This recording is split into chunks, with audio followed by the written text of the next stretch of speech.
I came into the UK mid-90s, and to get myself through college, I had an interview with a company called Big Job, had to learn a lot. But within 6 months, I got married. So that then meant we had to survive. I quit my job and started contracting. I realized a work ethic I didn't know I had. And around about that time, COVID happened. We need to roll out remote working solutions for the 10,000 people working in Parliament. I led a team that rolled out remote working solutions to 10,000 people in 5 weeks.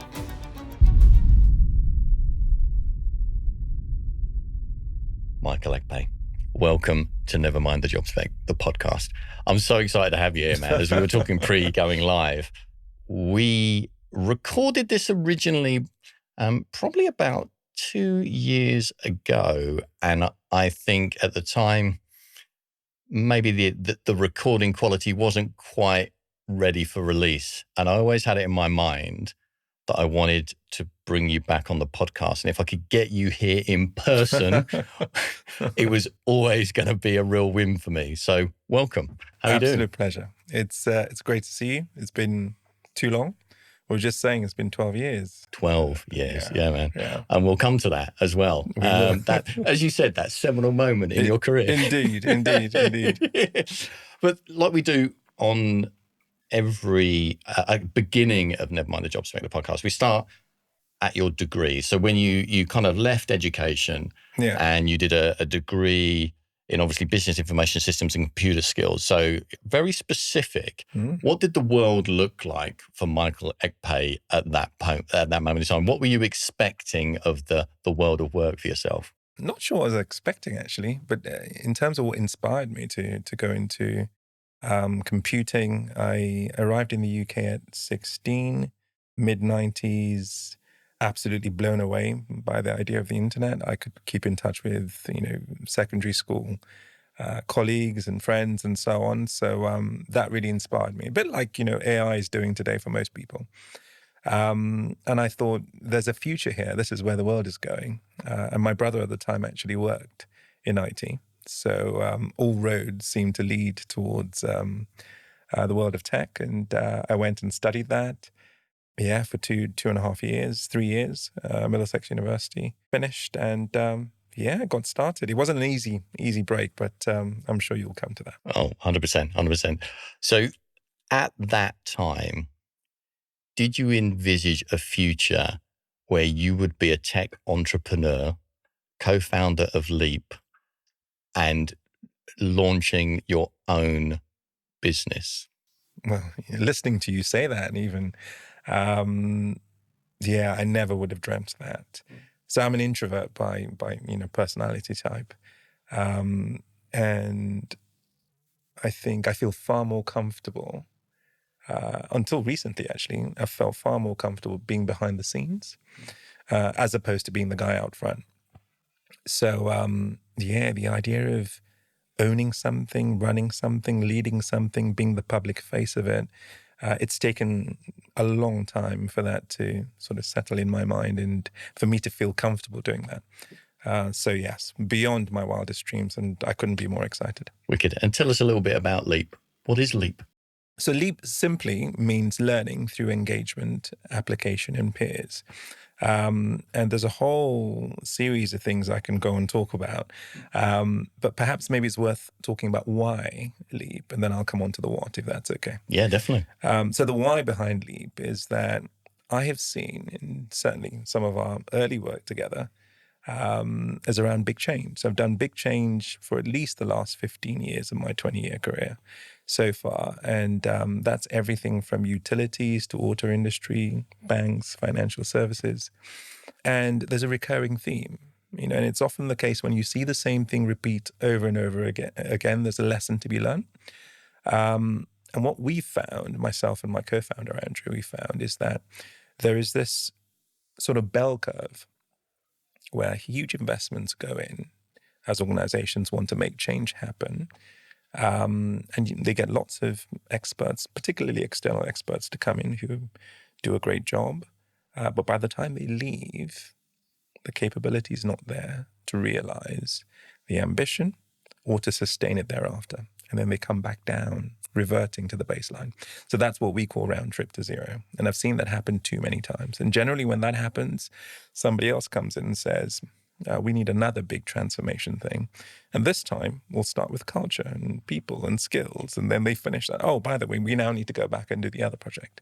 So is there a better way of doing this? Was our thinking, and our thesis was, the way of doing this is recognizing that big change is not a one-time event. It's an ongoing, it's a perpetual, it's the status quo of today, tomorrow, and the future, right? And you only get good at doing big change by learning to do it. You need to do it yourself. So our model and our product is around helping organizations embed learning at the heart of big change.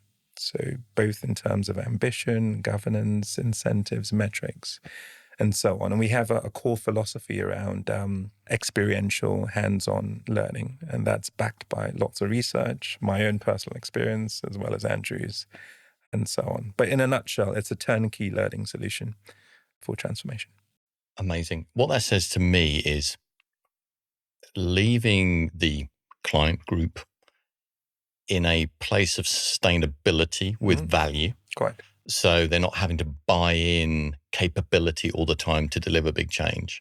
Precisely. And equally as well, you're empowering them on their own journey of change, which I think is really wicked. And if we rewind back to leaving university, and you mentioned that you started life in a call center. I did. Then there was a moment, a chance moment per se, that took you to that next kind of step in your career. What happened? Tell me about that. So there's a backstory here. Yeah. And I don't think you know this actually. I came into the UK mid-90s, ended up on my own, living on my own for a while.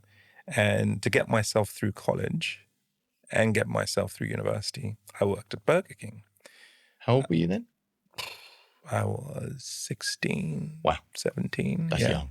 I mean, so it was great fun. I worked at Burger King because I needed food. Yeah. And it was the best way of being able to feed myself, as well as being able to pay rent, which was fantastic. And in the back of my mind, it was clear there's no career here. But in order to grow and develop and learn, I went up through the ranks. I was doing this part-time. I became a manager. I went through their training and all that good stuff. Finished uni. I finished in June, and I was still at Burger King until I think it was September, something like that, towards the end of summer. Yeah. And a friend of mine worked at a call center, better money, different. You don't have to wear a uniform and tend to customers and so on. So, I went and did that, and I really enjoyed it. But within a couple of months, I got a phone call. Now, the phone call was made by a company I'd worked with over the previous summer. Okay, like an internship or something? Yeah, so I did like a work experience thing. Yeah, cool. They needed help, and they were happy to cover my costs. So I thought, great, go and get some experience in the real world. I did that for 3 months building a database. I'm not sure I did as good a job as I could have done. Hindsight. I mean, obviously you're judging yourself by today's standards as opposed to back then, you know what I mean? Yeah, but it's funny, so the chap I worked with when I was there was now leaving and returning to Australia. Job vacancy then, became available. And they thought, well, we had that chap from last year. He was, decent. Yeah, and we liked him, culture fit and all that. That was my first big break. Wow. And just to come back, you said you arrived in the UK, kind of on your own when you were kind of 16. What was the kind of catalyst behind that? I mean, how did that happen? So I came and lived with my brother for a couple of years. Actually, I went through college living with my brother, but then he relocated. Yeah. So so when he left, I had the choice of either going back or sticking around, and I thought I'll stick around. And you're an adventurer. Well. At heart, you're an adventurer. Well, you like a challenge, and that will become clearly obvious to people. I've come to realize that now. I didn't know that then. Yeah, exactly. I mean, it's kind of like, well, as we'll illustrate through the conversation, you certainly don't shy away from big challenges. Well, yeah. There's a theme here. Yeah, there is definitely a theme. And I think this probably logically links to Leap, but Yes. we'll go on the journey. So Adepta, some other, I guess, brand name companies like Fujitsu, T-Systems, Tesco's Bank. What's happening here? What are you trying to achieve by working in these kind of companies? Is it just natural next steps where you see an opportunity to learn? Well, so a couple of things. First of all, coming out of uni, I applied like most people did back then to all the big graduate schemes, your Deloitte, your Accentures, and so on. And I got used to them saying no, right? So, which is why I ended up in the call center as well, next thing. But then when I got the first job, I don't know, I realized a work ethic I didn't know I had, right? And that meant I learned everything I could possibly learn. I took exams. I tried to be a specialist in most things. Then you could run an entire IT department with 3 people. Way back when. I was one of those 3 people. And, I went did the MCSEs. So then you do your Microsofts, you do your Ciscos, and so on. So I did those, qualified or certified, as it were at the time. And I then moved. I moved from London to Northamptonshire. And I thought, I need to find a job closer to home. So had an interview with a company called G-Tronics. Oh, G-Tronics, Yeah, they then became KPN. Yep. So I went there, did some work, big job, had to learn a lot. But within 6 months, I got married. Right, this is really early, right? So I got married, and unfortunately, my wife was out of work because we're now coming around to the credit crunch. Yeah. By this time, and the start of the credit crunch. Little did I know that the credit crunch will have such a big impact on my career. But, so that then meant we had to survive. So I quit my job and started contracting. Ah, the world of contracting. Indeed. And that first job as a contractor was Tesco Bank, which is funny, actually, because I recently got in touch with my boss there. Funny story. So I for those who don't know, following the credit crunch, the too big to fail thing, all the big banks had to divest, and RBS were one of those. Yep. So Tesco bought out what used to be Tesco Personal Finance. Yep. And decided, well, we'll build the bank ourselves as retail people, which is interesting. Tells you a lot about the Tesco culture. Lots to admire, of course. So I turn up at this interview, and person number 12, because they've been through 11 people, they're not happy with any of these people over a long, drawn-out period. So I arrive. And 2 chaps, Australian guy, Paul, who I admire a lot and really did inspire me, and another chap. So we do this interview, really tough interview, Glenn, like a super tough interview. Yeah. So I'm sitting there sweating, thinking, this is not going well. I could not imagine a world where you sweat, No, Michael. honestly, I was sweating. And then we got to the last question, and he asked me about a product, a really complex product at the time, Citrix NetScalers and so on, and some other stuff. And I caught onto that question, and I broke down the entire user journey in granular detail. Yeah. And that was the end of the interview. And I left and I went home. And I remember saying to Liz, my wife, I'm not so sure. So we drive back home, following morning, get a call, you're in. Yeah. So when I arrive at the job, I think one of my first meetings with Paul takes me to a pub and sit down, and we're having a chat. And he said, your interview, you didn't tick all the boxes, but if anybody, and I mean anybody, can walk through at that level of detail the entire user journey, there is nothing you can't learn. And talk about pivotal moments. That was one. Definitely. I think there's 2 themes there.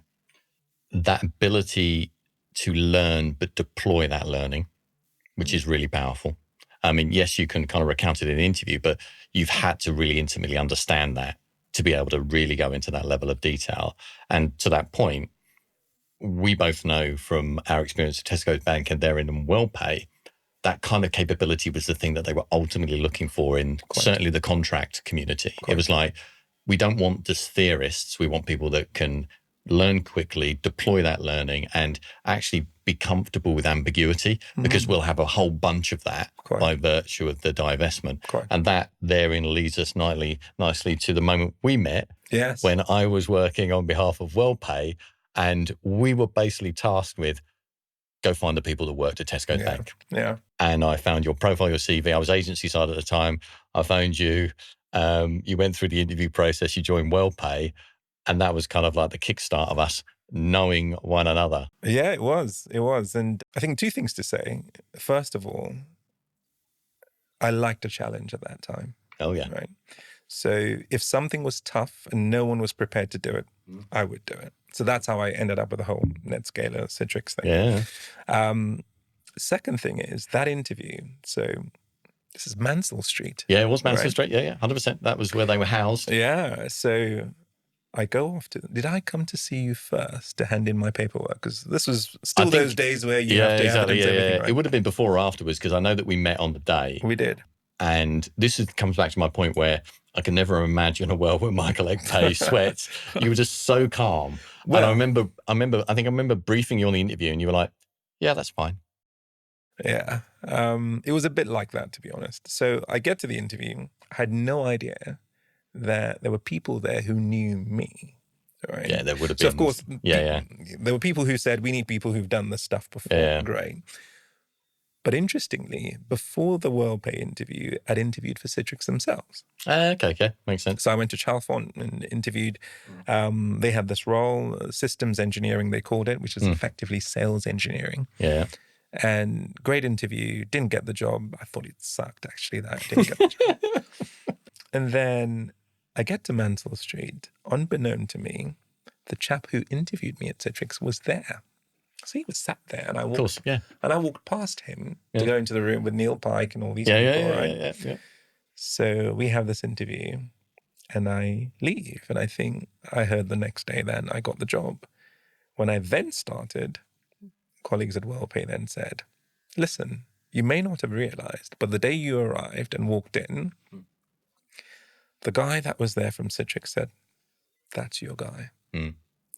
And they asked him why. He said, well, as far as technicians go, he's your guy. Yeah. He's a great technician. He's not a great salesman. So that's how I found out why I didn't get the job at Citrix. Well, and just for, I guess, context for people listening, that if I remember correctly, Citrix was a vendor for WellPay. So one of several. Had they hired you, they would have contracted you out to WellPay anyway. Potentially. So potentially, yeah. Yes. But at the same token, for WellPay, it was a real kind of coup to get you working for them directly. I mean, it was kind of almost like that kind of level of capability. And as I said, I think it was very quickly after the interview, we were, kind of, I was notified, make the offer, make the hire. And there was no negotiation over rates and that. It was just quite literally like, get him in. Yeah, it was great for me. And I mean, I put it down to learning on the job. It'll bring us back to Leap eventually, but at Tesco's, I end up working with people from Citrix, from Microsoft, HP at the time, Cisco at the time, all the big vendors. And there was no time to sit down and design things before you built them. You did everything in parallel at the same time, across domains, across disciplines and so on. But working with people who are on the edge, at the time, Tesco were building out infrastructure on technology that nobody else in the financial services industry had used before. So you had people cutting code in Cambridge, which is where Citrix were based, at the same time as the requirements are coming through. So it was pretty cool.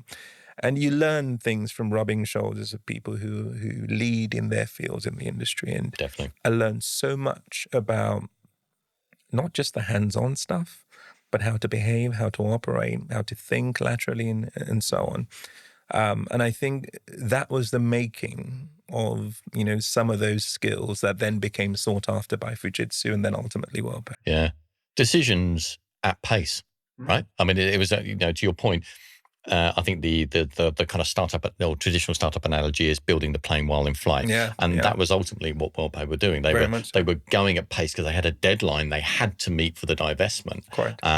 or else there would be financial penalties for that. Yes. So they were really going at pace, and they needed individuals that had that capability again to learn, deploy that learning quickly, but actually do things in parallel. Yes, we're getting requirements, we're defining what we need, and equally directing almost day by day, hour by hour, in terms of what those particular coders were looking Correct. to kind of create.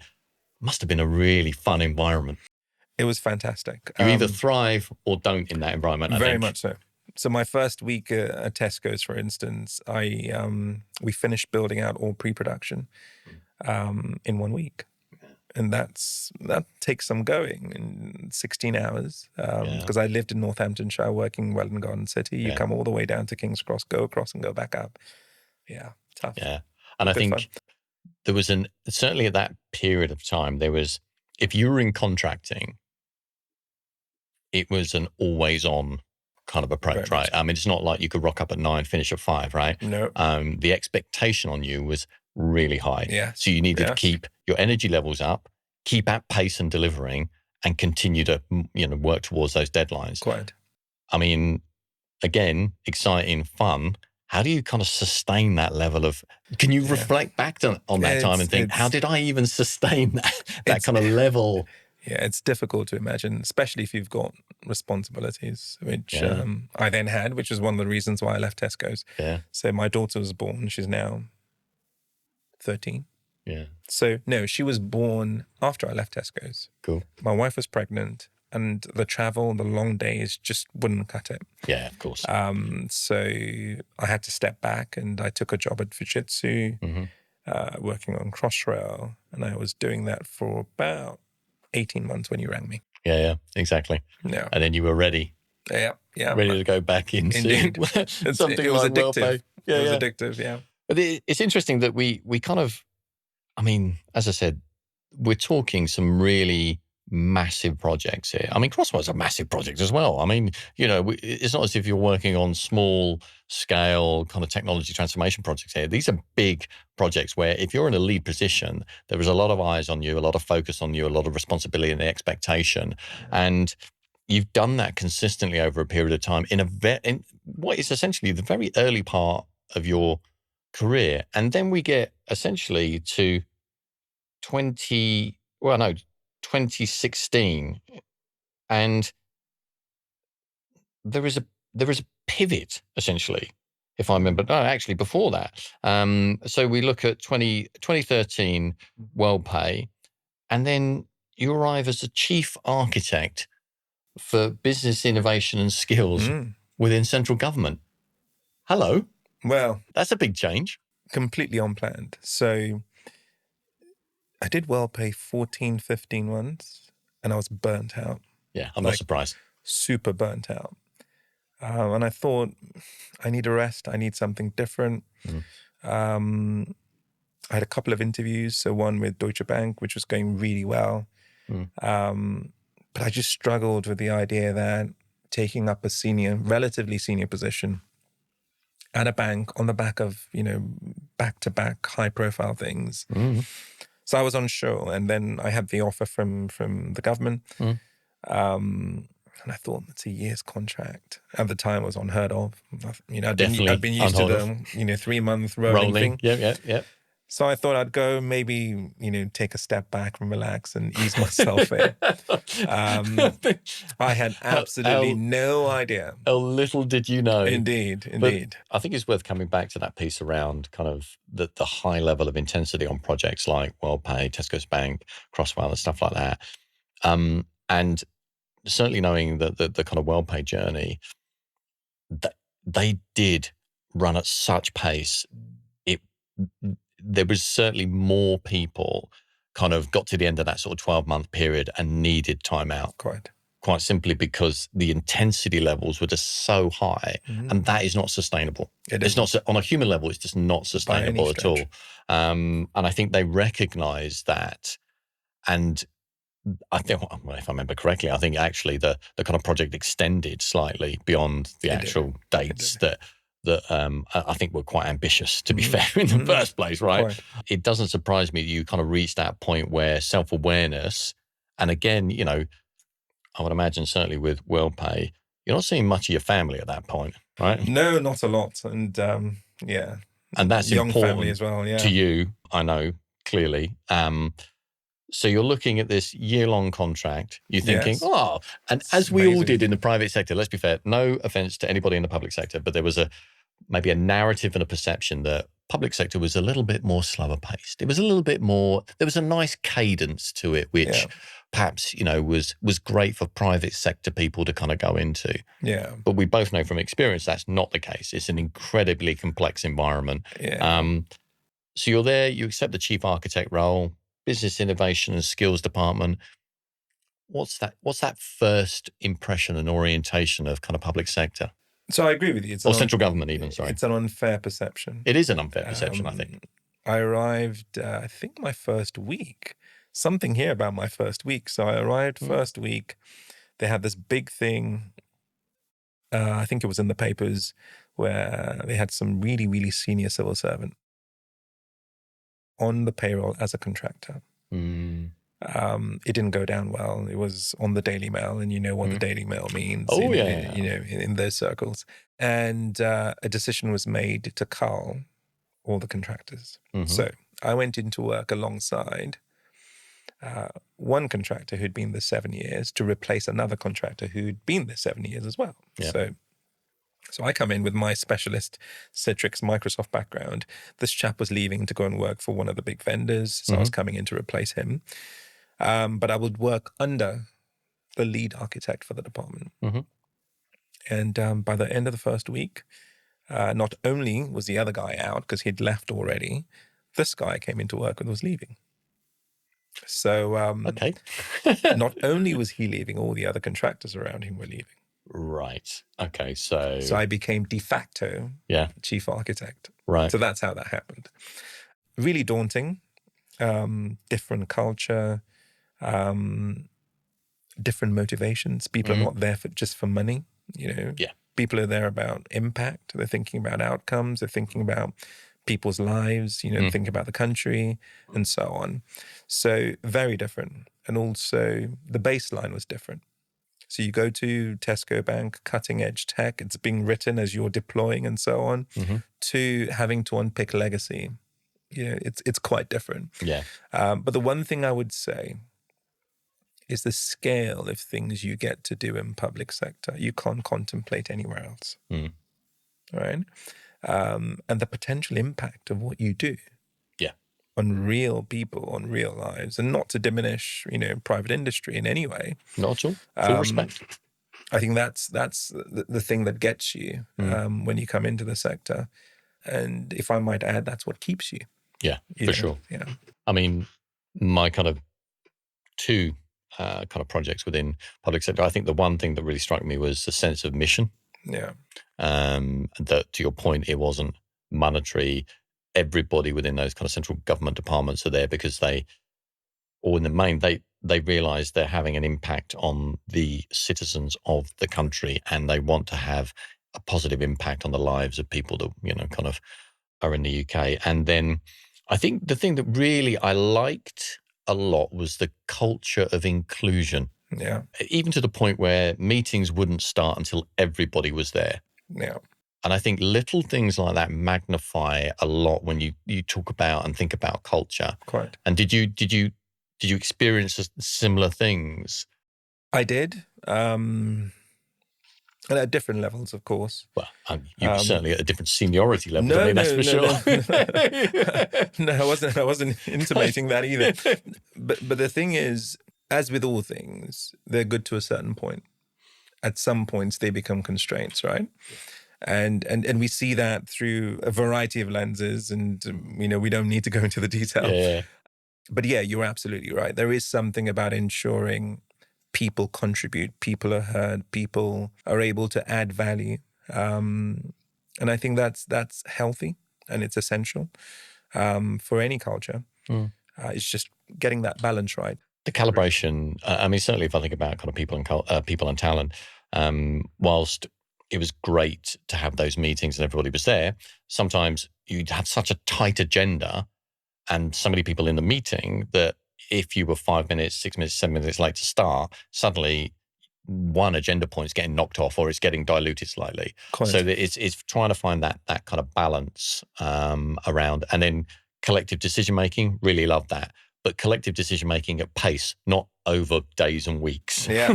Well, let's not talk about Brexit. Yeah. Oh God. Yeah.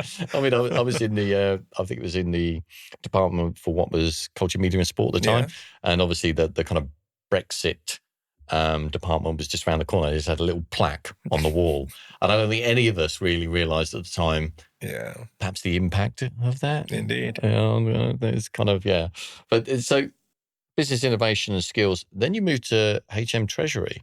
I did. So I mean, is this you again looking for that kind of big challenge? You've learned, you've absorbed, you've delivered some value, and now you're like, okay, let me take on something else. This role in business innovation and skills, longest tenure, 4 years, long time. Yeah. And I didn't go looking, actually. HMT came calling. Yeah. And this is what happens within central government. When you start to rise your profile, suddenly other government departments are like, ooh. Exactly. And so someone I'd worked with before came calling. I got an interesting email saying, I'm looking for a person that fits this brief. You don't happen to know anyone, do you? You know, one of those cryptic. You kind of opened the door to the conversation. So yeah, we had a short conversation, and I decided it was time. 4 years is a long time anywhere. Not to jump ahead too quickly, I'm always interested in the kind of link between those steps. But kind of 4 years in business innovation and skills, what do you point to that you're really proud of? Wow. Getting the department off the front page news. That's always a win. I'm joking. I inherited a challenging situation when I arrived. Yeah, and to that point, you make a joke, but there was a lot of scrutiny around this department at the time. You know what I mean? Huge. So actually adding some credibility and kind of almost like, okay, well, there's almost no news there now. That's stable. That's delivering. That is a value add. It is, but I can't take full credit for that. That's a whole team effort. Yeah, of course. But the issue was that the department had come to the end of what used to be called PFI contracts, as a private government, so public-private, investment thing that was really rampant in the 90s and so on, and early 2000s. So they were coming out to the end of that. I think 15 years with Fujitsu at the time, and the department had nowhere to go. And with a year left on the contract, there was an urgent need to find an exit. But the exit had to follow the newly defined government strategy, which said you break up these big contracts, you go to smaller players on shorter contracts to not only stimulate the SME market in the UK, but also to drive competition and the right behaviors between suppliers. So there I was, looking at a 15-year thing, needing to unpick that, and needing to find suppliers. You need to go through procurements, you need to define requirements and do all of this stuff. Long story short, we ended up taking a leap of faith, no pun intended. Love that. Where we partnered with another government department. Was that the norm? So it's interesting, every now and again, government departments break up and then they come back together. So there was the BIS used to be called BER. So it used to be Business Energy Regulation something else. And then broke up to become BIS, Innovation and Skills, so Business Innovation and Skills, and DEC, Energy and Climate Change, right? So by virtue of that heritage, they both were on the Fujitsu contract. But DEC were going a different route, and BIS was still deciding what they wanted to do.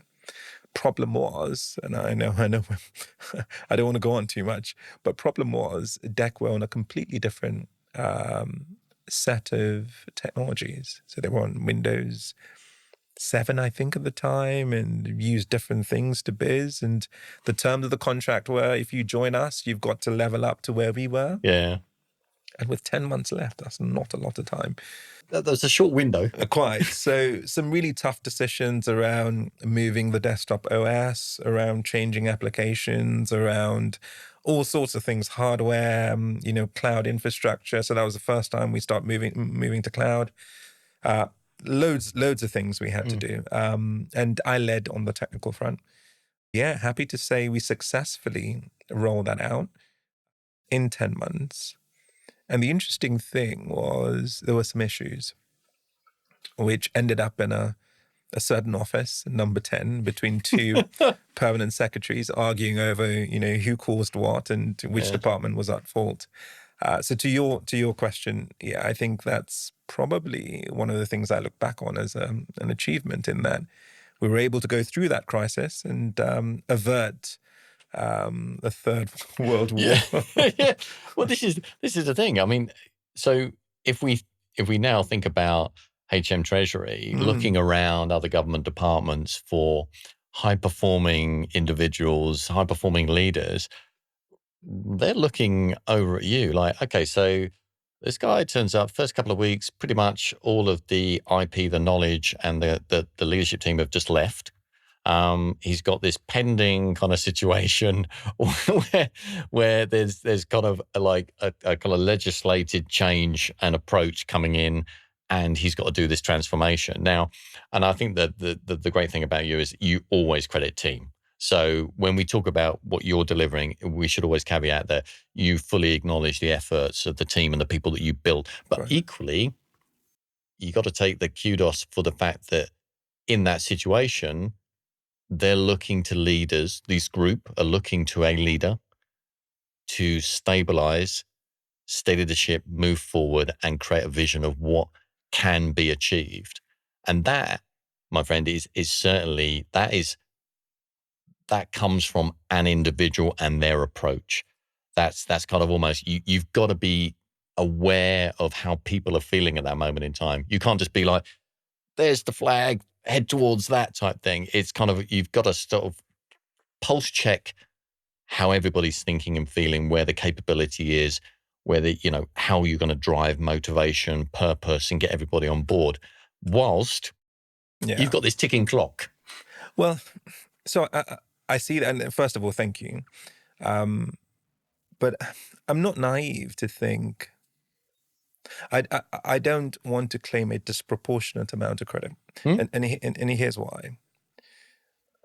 And I now appreciate this much more now than I did then. But I had a wonderful boss, Julia.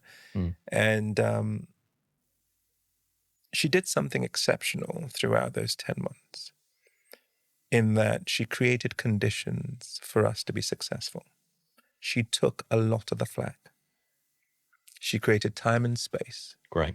It's Amazing. much easier to make calls when you've got ideal conditions to do that. Yeah, 100%. You've got the backing, you've got the support, you've got the right team you're working with. You've got people who are also capable and know their stuff. And I think it's all of those ingredients coming together. She sounds amazing. That made that possible. If I were her, though, equally, it's easier to take flack and create space when you got the team to deliver. So it works both ways, right? She wouldn't be there kind of acting as that screen and kind of absorbing some of the top-down stuff if she didn't believe that the capability of the team to deliver. This is true. You know what I mean? So it's two sides of that. So I think it's quite cool. So Her Majesty's Treasury come knocking. Hi. Yeah. What challenge have they got for you? So that came from this whole big thing we've just discussed, right?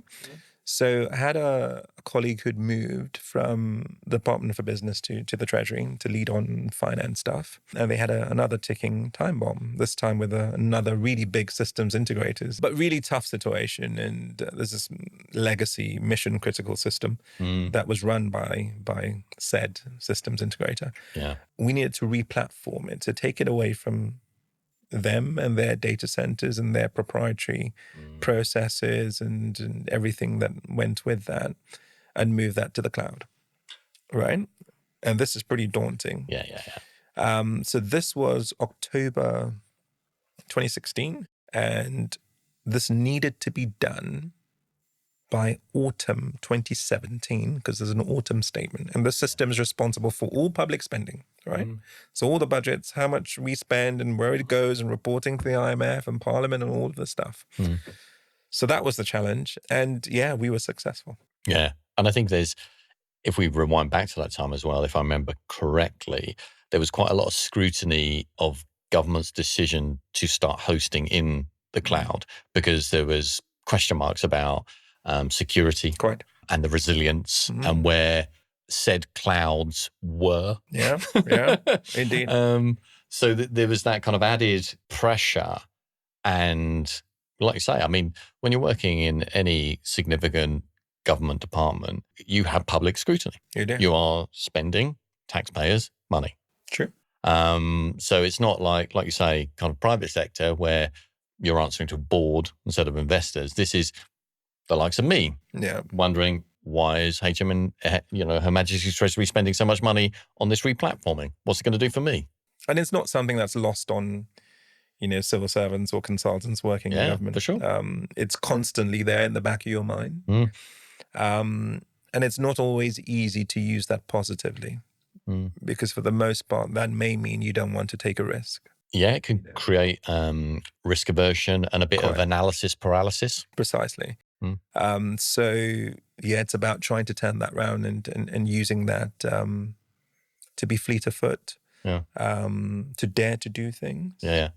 And I was fortunate in the sense that you're moving from crisis to crisis. So there is no time to think too much about those things. Yeah. You just go ahead and make the call. And that's why I think we were able to get things done. What are you learning as a leader during this period? Because obviously your kind of technical capability is the reason you're coming up on the radar.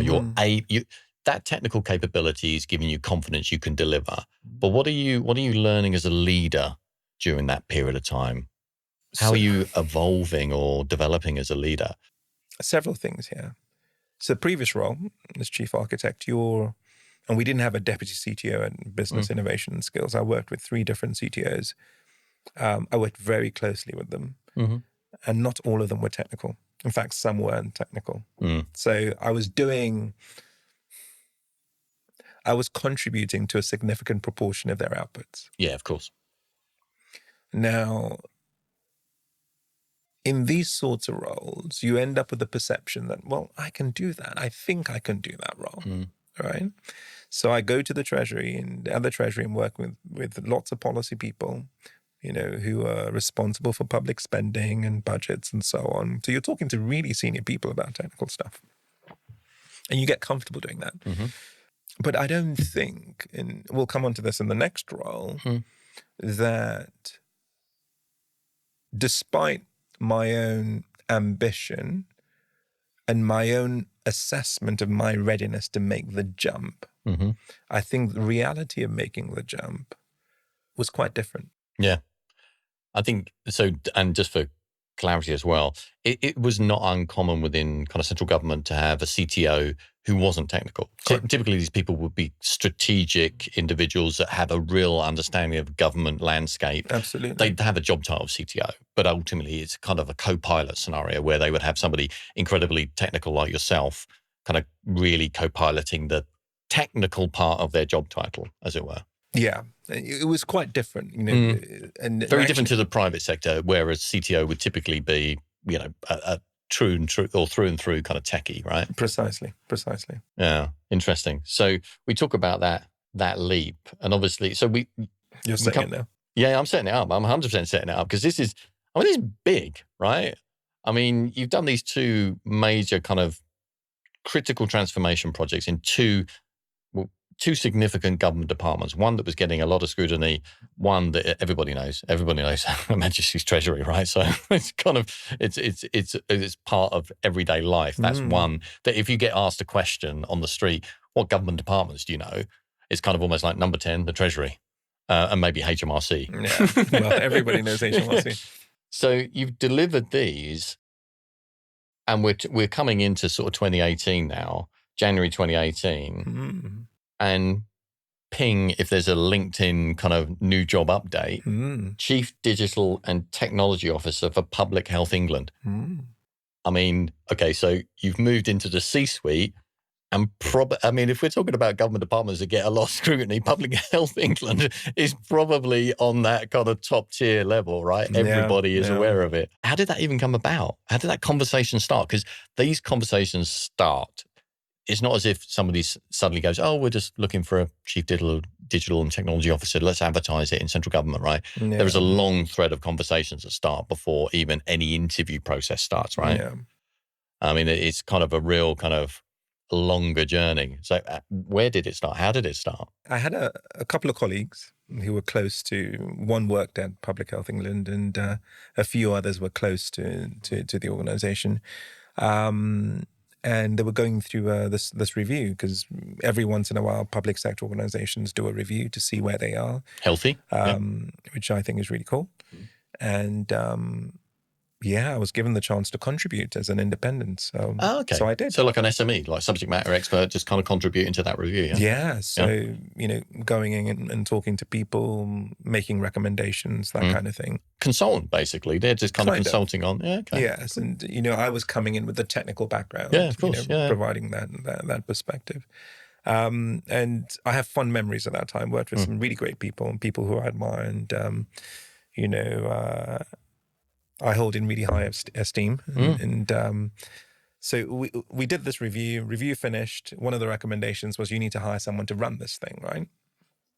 And I didn't even think I'd be in the running.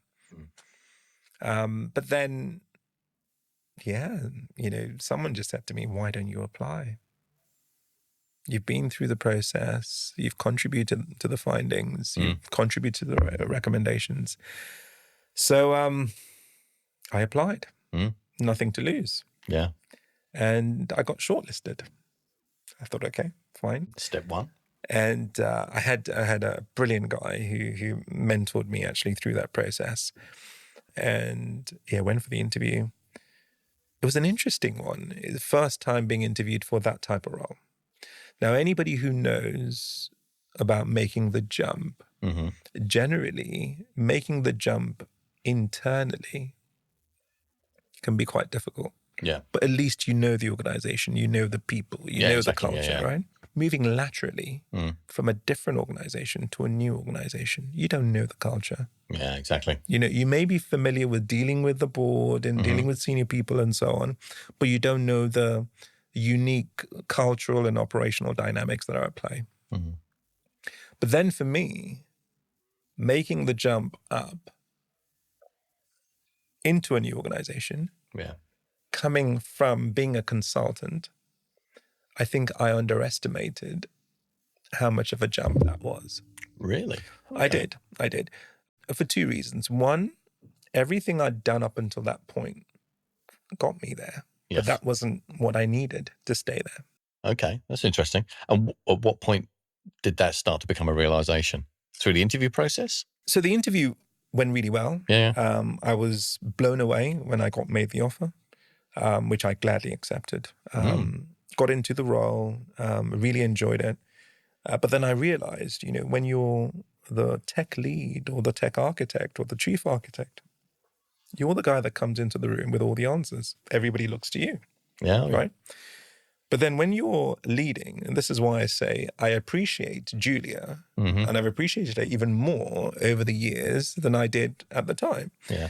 Because when you then move into those roles, it's not about your skill in terms of hands-on technician. It's about how you delegate. It's about how you create a positive culture. It's about how you empower people. It's about how you coach people, how you develop people. It's quite different. Now, that's one part of the job. Yeah. The other part of the job is you're working with lots of clinicians, professors, doctors. You're on a board. So it's quite different. So that presented unique challenges that I hadn't encountered before. So that was really interesting, and there were parts of the job I did well. There were parts that I struggled with, but it was a really steep learning curve. And I enjoyed it. Yeah. I learned a lot, and I've taken that forward since. But there are things that I wish I'd been better prepared for.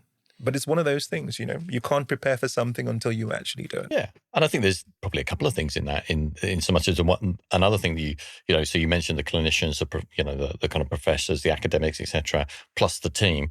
But there were still ministers that were kind of, I mean, I wasn't going to mention that, by the way. But there is that element where you are answerable to them. They have questions for you. The things that you are doing, delivering, will be fed into briefings. So it's not as if it's just kind of like focusing on the team, empowering the team, learnings, etc., and dealing with kind of academics within the public Health England kind of ecosystem.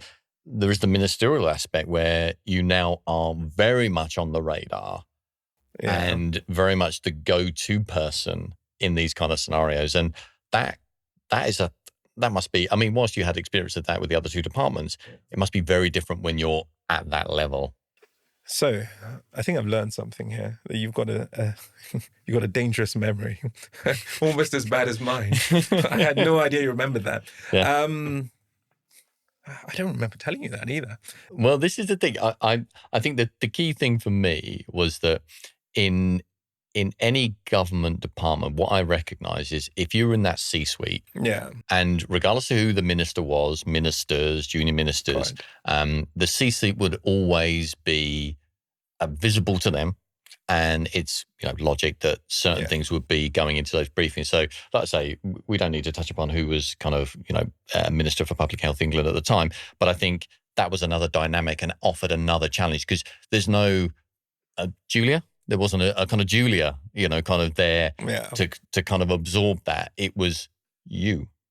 Yeah, it was really interesting, and there's also a dynamic working as a civil servant and working with politicians. There's a line there, and doing it for the first time, having not operated at that level, there's certain things you take for granted. But I really enjoyed it. Doing the ministerial briefings. There's a period I was doing them on a weekly basis. Which is quite interesting. Yeah, for sure. I also, had the privilege of going on a trade mission.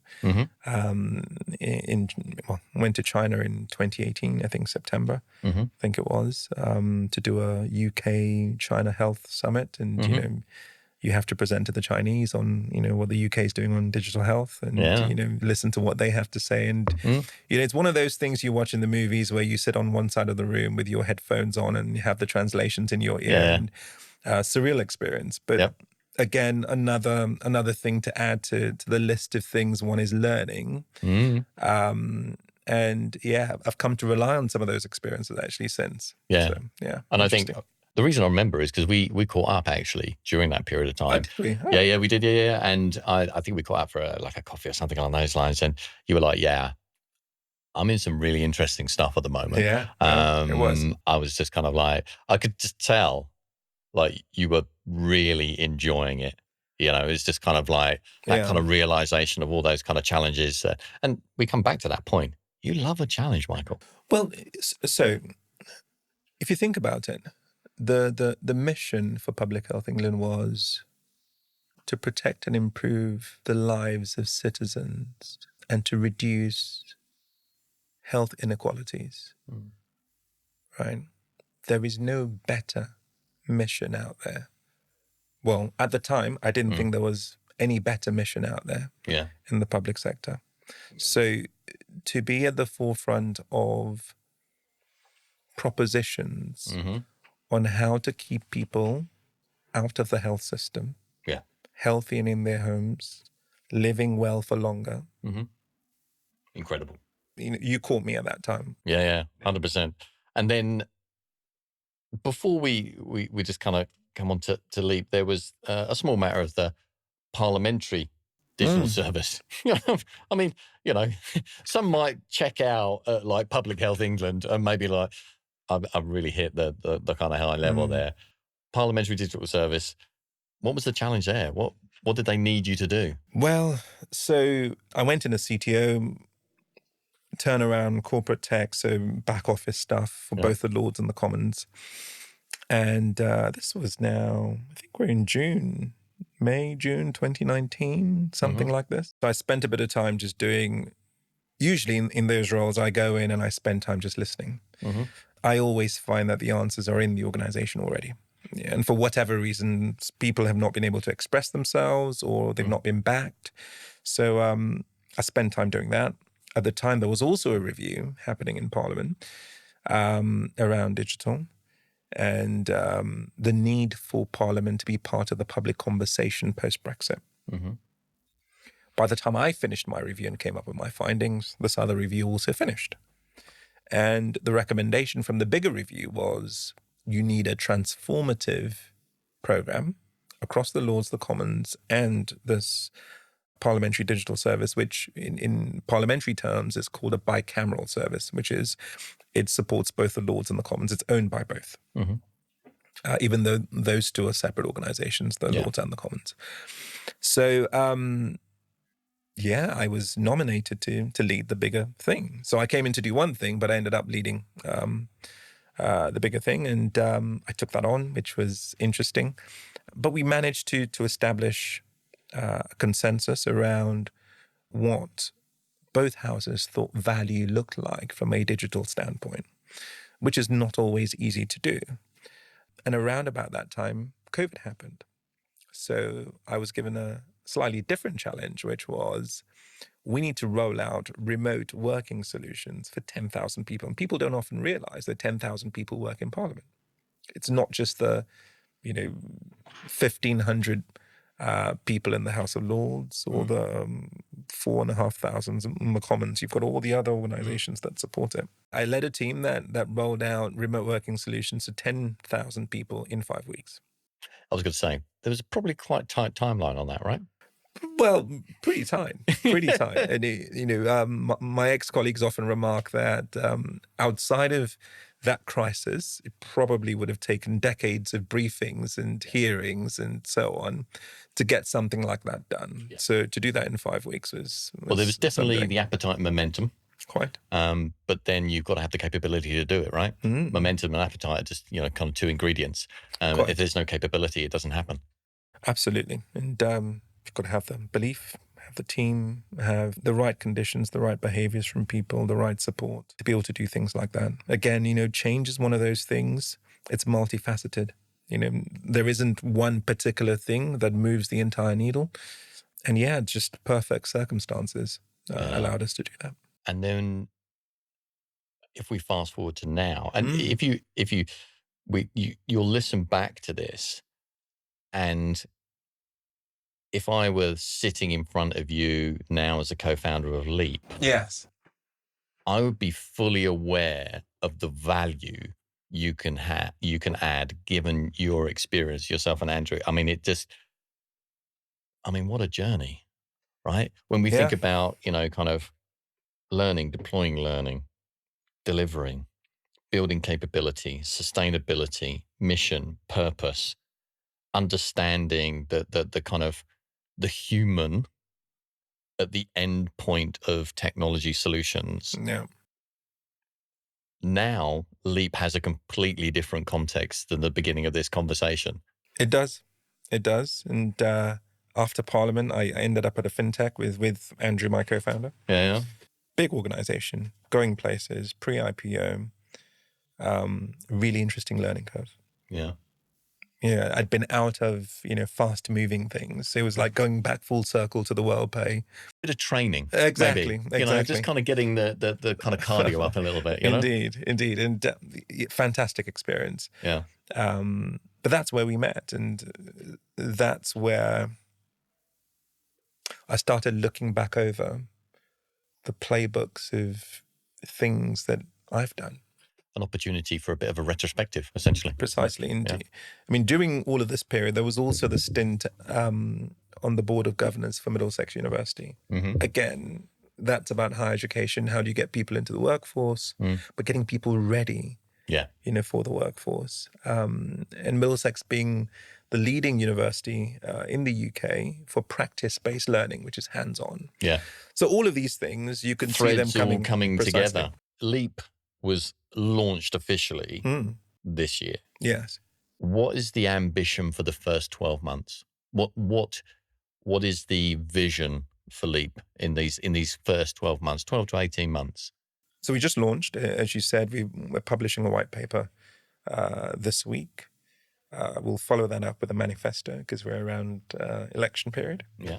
And then in July, we're starting a campaign to identify 3 organizations that we can pilot with. Amazing. Which is going to be really cool, which will bring us towards the end of the year when we then scale. But we have a platform that's ready to go. The product itself is broken into 4 different product lines, as you know. So you've got a deck of cards, which are just frameworks and tools and templates that help people do more by themselves. We've got workshops that are facilitated. So going back to the experiential, hands-on, they're facilitated rather than instructed. Of course. So bringing people together. One of the things I often say to people when they talk to me about AI is, well, Gen AI is AI trained on you. But believe it or not, you're also an AI, as am I. Because when I look through all the different decisions I've made and the experiences I've had, I draw on those in context. And that's what AI does. You write a prompt, provide the context, it generates, right? Yeah.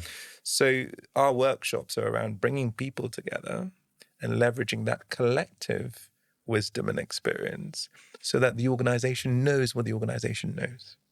Yeah, I had a colleague who often said that about HP. HP doesn't know what HP knows. Why? Because they're people who've either seen this thing or fixed this problem, but you're having to fix it for the 252nd time because you've never spoken to the other person. Yeah. So how do you get people peer-to-peer collaborating and learning from each other? Because post-formal education, most people learn through informal methods, less so about going into classrooms. So that's what our workshops are around. Then we have a digital platform, which I mentioned before. And what that does is it continues the conversation. So, usually training, it's a one-time thing. You go into a training course or you log online or something. But actually, we continue that. So you've got a community of practice you engage with online. You've got tools, you've got tutorials, you've got videos, you've got case studies of where the same thing has been done, the same problem has been solved elsewhere using various techniques and so on.